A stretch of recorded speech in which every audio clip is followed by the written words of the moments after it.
Hi friends, today I wanted to offer you a few quick tips on your water control. And really, watercolors is all success in watercolors, and feeling confident with watercolors is all about being able to understand water control. So today I thought I'd just go through one tip in particular that might be helpful for you.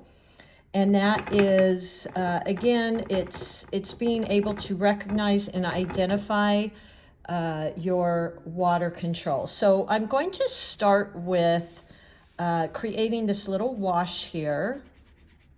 And when you create washes, you always want to lay your paint down so that there's a shine,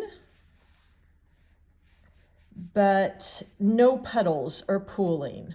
Okay, I'm going to do another one here next to it because we're going to work with each one a little bit differently.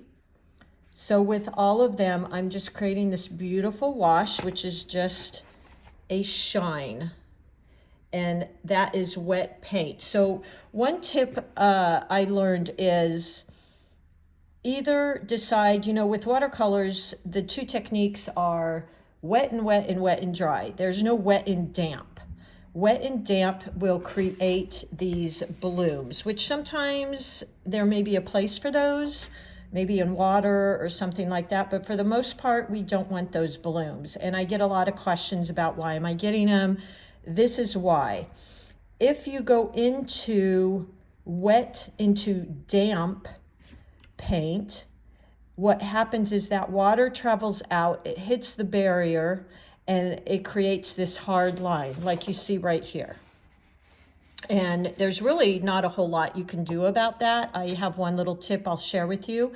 So you either want to, if it's damp, stop. Just stop. Don't touch it. Just let it be until it dries. And it's damp if it feels kind of cold to the touch and it has a shine to it. Now, if it's dry, obviously it's not going to have a shine to it. It's going to be very dull. And if it's wet, it's going to be very shiny. You're going to see that. So this here is damp. Let's go into this one here and lay down some paint. There we go. Just dabbing that off. So as you see here, what it's doing, because this was damp, it's creating this bloom. I've heard it referred to as cauliflower. And that's because, again, we laid down wet paint into damp paint. Now, if you were to lay it into dry paint, you're going to get a nice hard line. So this here is dry. If I went into that with my wet paint, no problem. Because it's watercolor, watercolor goes where water is.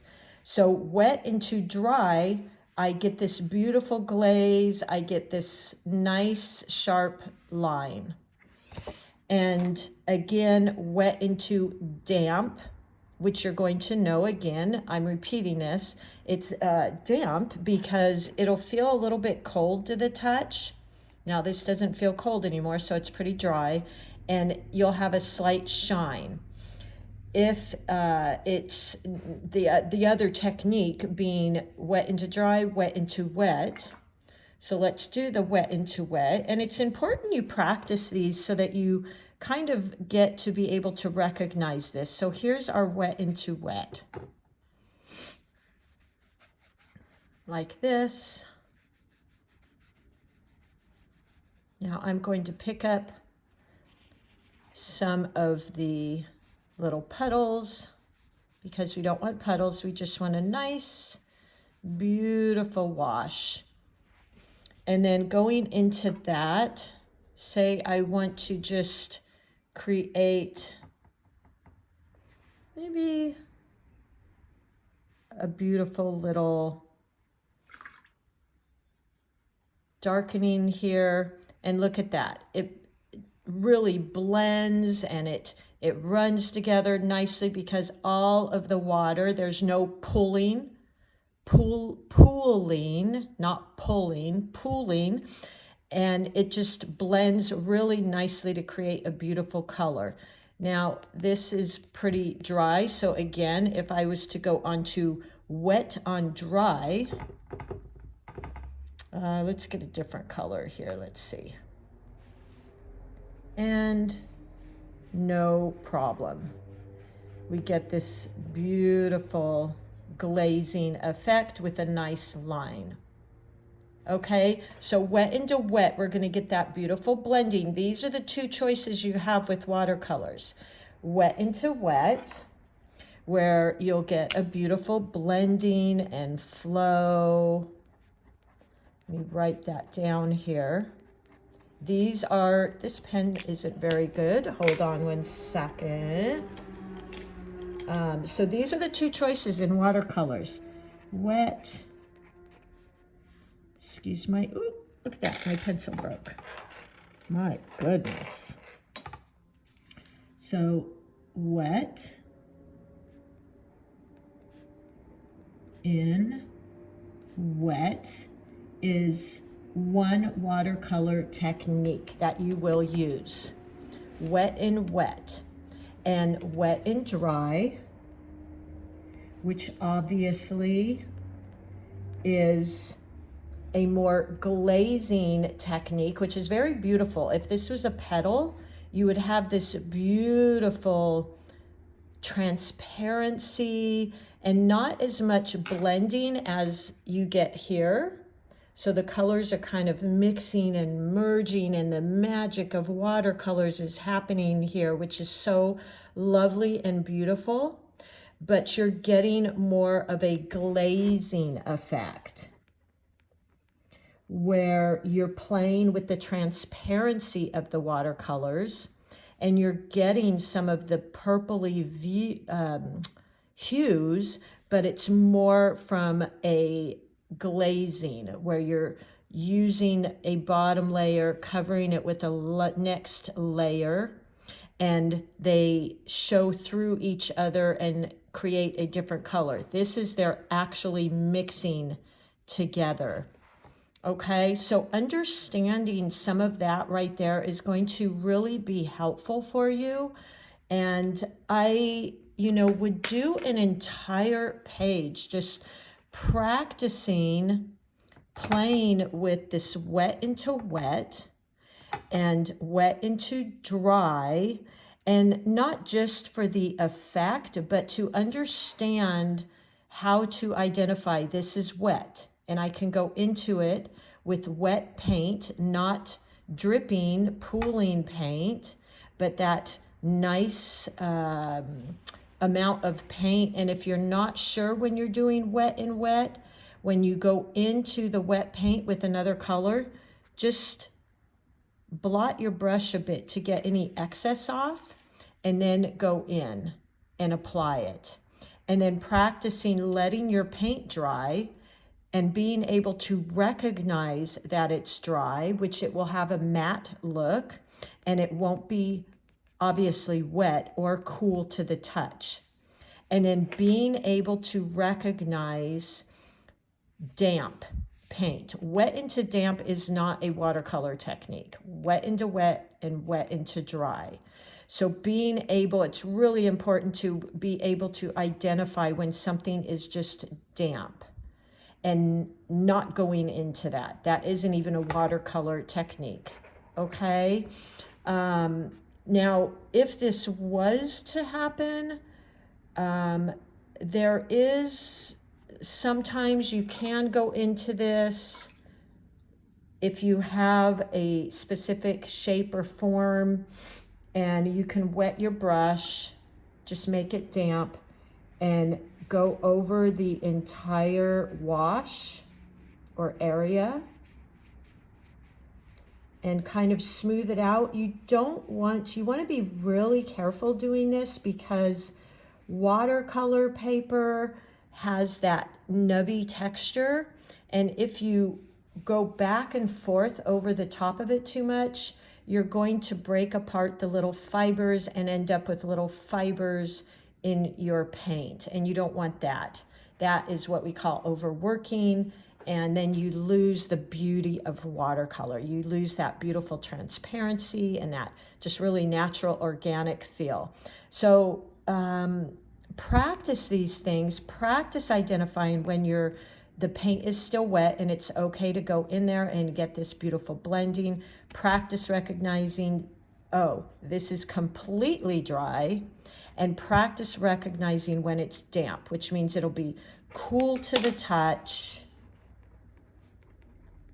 and a slight shine.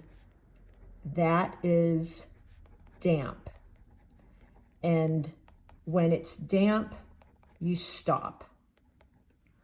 And wet and dry, you don't feel anything. It has a matte finish, and you can go into that with another layer, and that would be glazing. If you're ever going wet into dry, that's more of a glazing, and you're using the layers. So if you used a blue base, let's just do that real quick.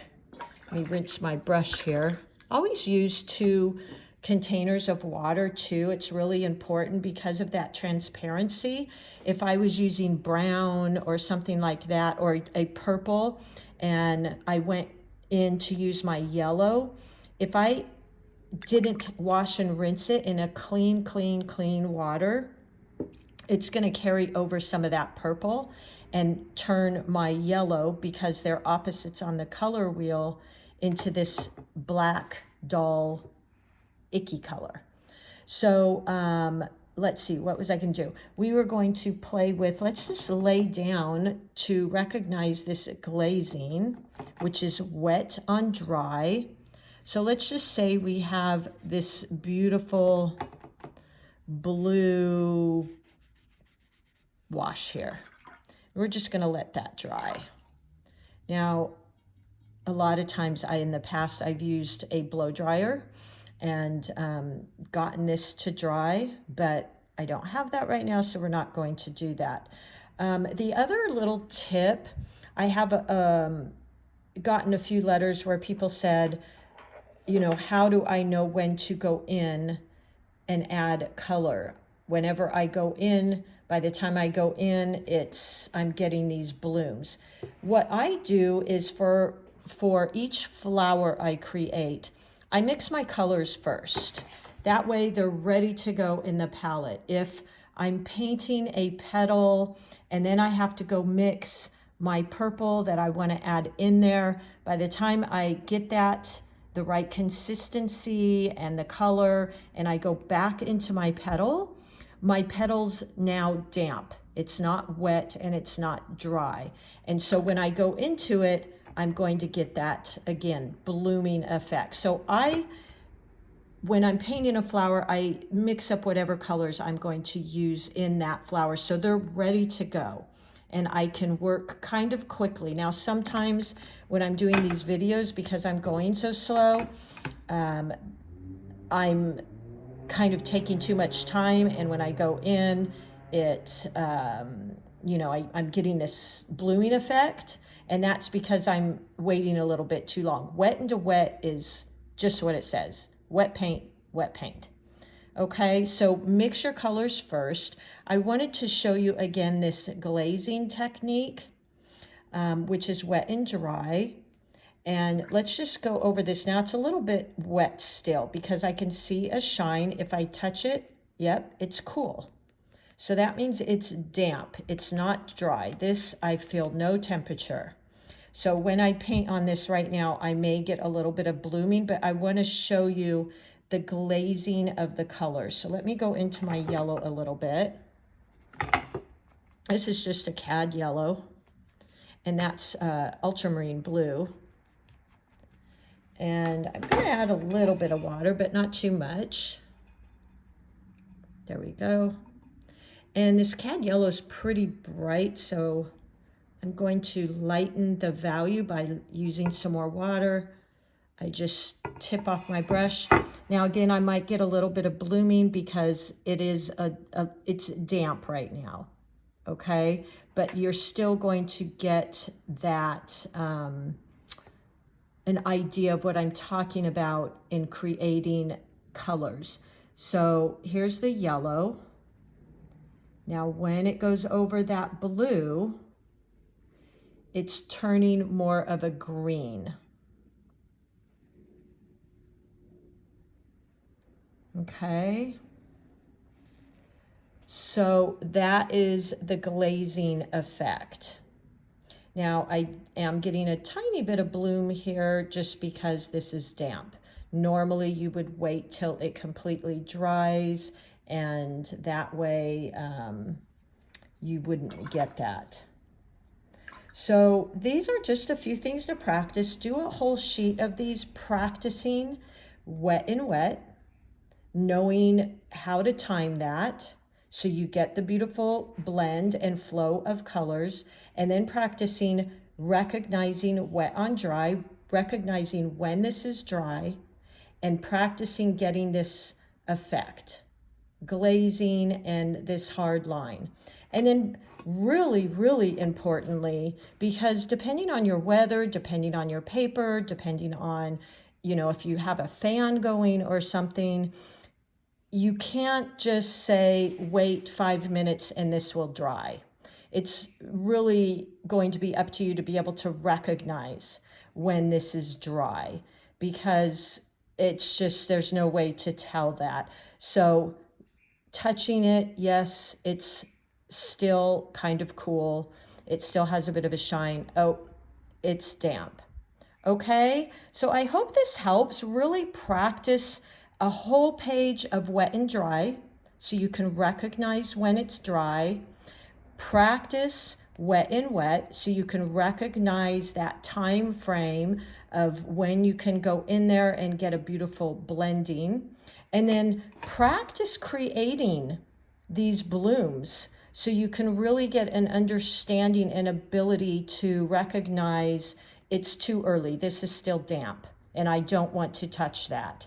So sometimes you might be wanting to do wet and wet, and you'll have to be able to recognize, oh, you know what, that dried a little bit too much. It's not quite wet. It's not shiny. It's drying. It's only damp right now. And that's when you stop, and you're just going to have to wait for it to be dry, or wait for it to dry, re-wet it, and then you can do the wet on wet. Okay, so I hope that helped you all. I think if you can get this technique down, practice, practice, practice, you will be so glad that you'll be able to recognize this, and it will really help your paintings.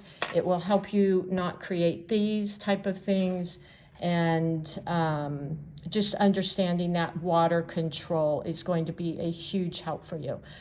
If you have any questions, just let me know. I'm using 140-pound cold press paper, Winsor Newton Paints, and I've been using this Degato, which is a really, really great, inexpensive brush if you don't want to invest in too much because you're not sure if you're going to continue with watercolor.